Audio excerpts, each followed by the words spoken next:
দর্শক বন্ধুরা, welcome back to my YouTube channel. বন্ধুরা, আমার ইউটিউব চ্যানেলে আপনাদের সকলকে স্বাগত জানাই। তো চলুন বিভিন্ন স্বনামধন্য পত্র পত্রিকায় প্রকাশিত কয়েকটি বিশেষ খবর দেখে নেওয়া যাক।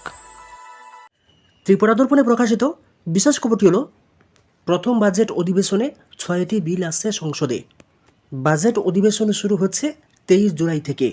তৃতীয় মোদী সরকারের প্রথম বাজেট অধিবেশন। লোকসভা ভোটের আগে পূর্ণাঙ্গ বাজেট পেশ করতে পারেনি মোদী সরকার। ভোট অন অ্যাকাউন্ট পেশ করা হয়েছিল, সেই কারণে তেমন বড় কিছু ঘোষণা ছিল না সেই বাজেটে। তৃতীয়বার সরকার গঠন করেছে এনডিএ, তবে এবারে বিজেপির জোর অনেকটাই কমেছে। শরিকদের সমর্থন নিয়ে সরকার গড়েছে বিজেপি, বিরোধীদের সংখ্যাও এবার বেড়েছে। সেই কারণে এইবারে সব অধিবেশনে বেশ ভালো মতো চ্যালেঞ্জের মুখে পড়তে হবে মোদী সরকারকে। অন্যদিকে তৃতীয়বার প্রধানমন্ত্রী হওয়ার পর তার উপর জনতার প্রত্যাশাও অনেকটা রয়েছে। তাই এই বাজেট অধিবেশনের উপরে গোটা দেশের নজর থাকবে। জানা গিয়েছে, বাজেট অধিবেশনে এবারে 6টি বিল পেশ করতে চলেছে মোদী সরকার। ফিনান্স বিল তো রয়েছেই, তার সঙ্গে আরও 5টি বিল এবারের অধিবেশনে পেশ করতে চলেছে মোদী সরকার।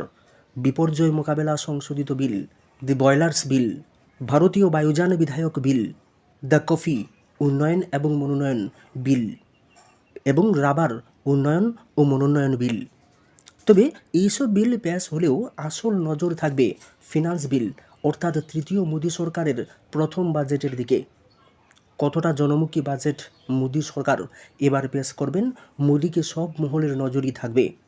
কতটা জনমুখী বাজেট মোদী সরকার এবার পেশ করবেন, সেই দিকে সব মহলেরই নজর থাকবে।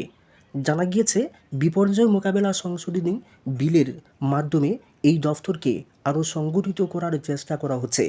বিভিন্ন বিপর্যয় মোকাবেলায় আরও দক্ষতার সঙ্গে কিভাবে কাজ করা যায়, সেই দিকে একাধিক নিয়ম কার্যকর করা হবে।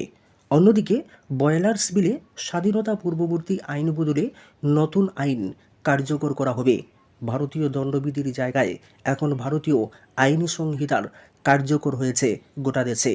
তাতে ব্রিটিশ আমলের একাধিক আইন বাতিল করা হয়েছে, তার জায়গায় সময়োপযোগী কিছু আইন কার্যকর করা হয়েছে। অর্থাৎ ব্রিটিশ আমলের তৈরি আইনগুলিকে বাদ দিয়ে নতুন করে একাধিক আইন কার্যকর করা হয়েছে। সেই মতো এই বয়লার বিলে পরিবর্তন আনা হবে। তাতে বয়লারে কর্মীদের সুরক্ষার দিকটি বিশেষ করে নজর দেওয়া হবে। অন্যদিকে কফি এবং রাবার বিলে কফি এবং রাবার চাষ বাড়াতে ছোট ছোট চাষিদের বিভিন্ন সুযোগ সুবিধা দেওয়ার প্রস্তাব করা হবে, যাতে ঘরে ঘরে এই রাবার চাষ এবং কফি চাষ করা সম্ভব হয়, সেটা সুগম করার কথা বলা হবে এই বিলে।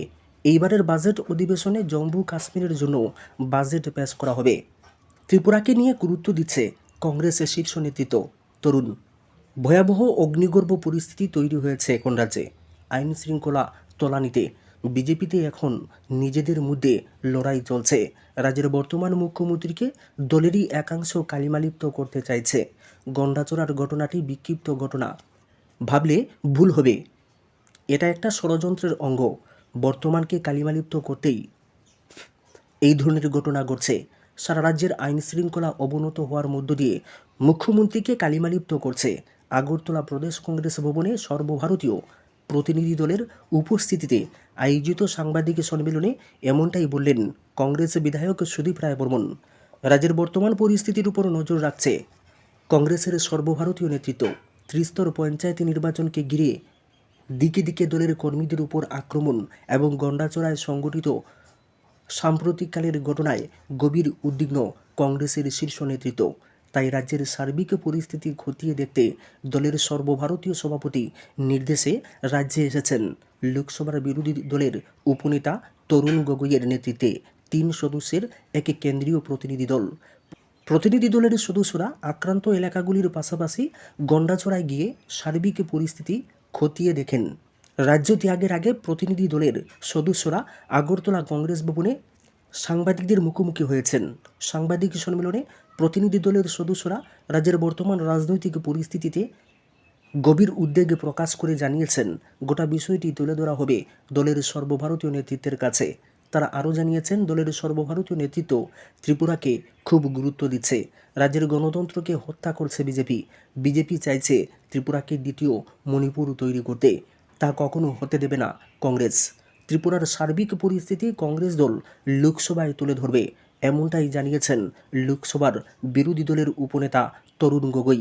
সাংবাদিক সম্মেলনে বিধায়ক সুদীপ রায় বর্মন বলেছেন, শাসক দলের দলীয় অন্তর্কুণ্ডলের খেসারত দিতে হচ্ছে রাজ্যের বিরোধী দলগুলিকে।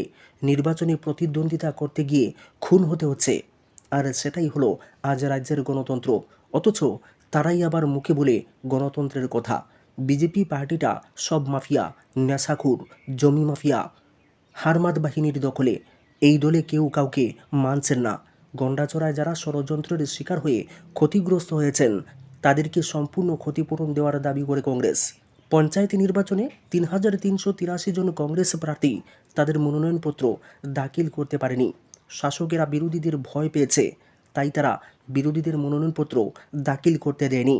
ত্রিপুরা দর্পণ সম্পাদকীয় আসন্ন বাজেটের দিকে তাকিয়ে মোদিজির তৃতীয়বারের মতো প্রধানমন্ত্রী হিসেবে শপথ নেওয়ার পর থেকে একদিন করে এগুচ্ছে।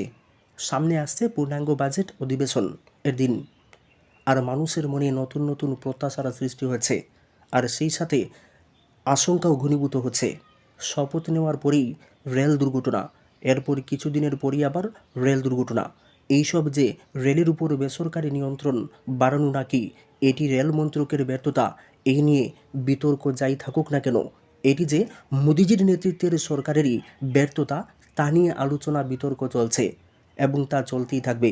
যেহেতু দেশটা গণতান্ত্রিক দেশ, তাই এমন বিতর্ক চলুক। সেই সাথে নেট, নিট, কেলেঙ্কারি, প্রশ্নপত্র ফাঁস, এইসব তো আছেই।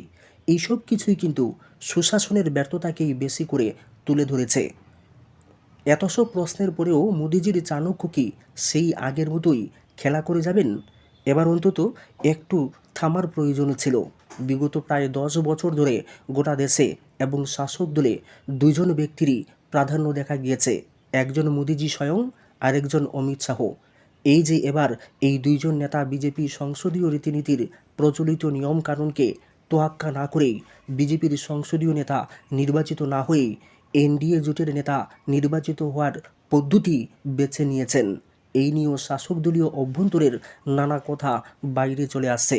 সামনে 3 রাজ্যে বিধানসভা নির্বাচন, এই বিধানসভা নির্বাচন এবং উত্তরপ্রদেশে 10 আসনে উপনির্বাচন, এটি শেষ হতে না হতেই বিহার বিধানসভা নির্বাচন।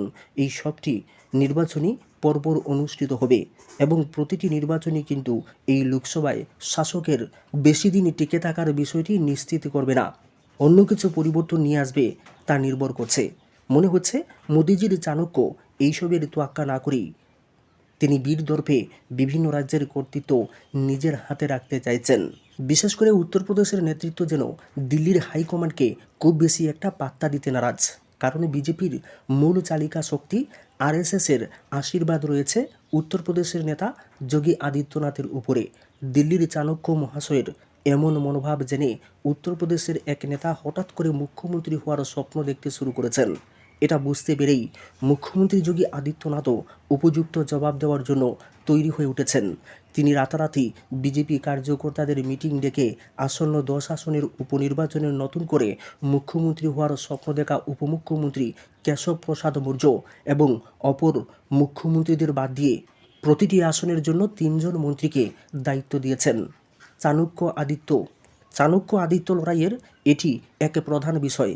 যদি উপনির্বাচনের এই 10 আসনে উত্তরপ্রদেশে বিজেপির হার হয়, তাহলে অবশ্যই যোগীকে চলে যেতে হবে। আর যদি প্রত্যাশা মতো জয় ছিনিয়ে আনতে পারেন যোগীজি, তাহলে যোগী আদিত্যনাথও হয়তো হ্যাট্রিক করার সুযোগ পাবেন। এমনও হতে পারে সেই সময় যোগীকে চ্যালেঞ্জ করার মতো কেউই থাকবেন না, কারণ আসন্ন 3 রাজ্যের বিধানসভা নির্বাচনের ফলাফল যদি বিজেপির পক্ষে যায়, তাহলে অবশ্যই হাইকমান্ডের শক্তি আরও বাড়বে। কিন্তু বর্তমানে যে অবস্থার সৃষ্টি হয়েছে, এতে এমন সম্ভাবনার কোনো আশা করাই কঠিন হয়ে উঠেছে। বিজেপি জোট ভেঙে অন্য দলে যাওয়ার প্রবণতা তীব্র মহারাষ্ট্রে।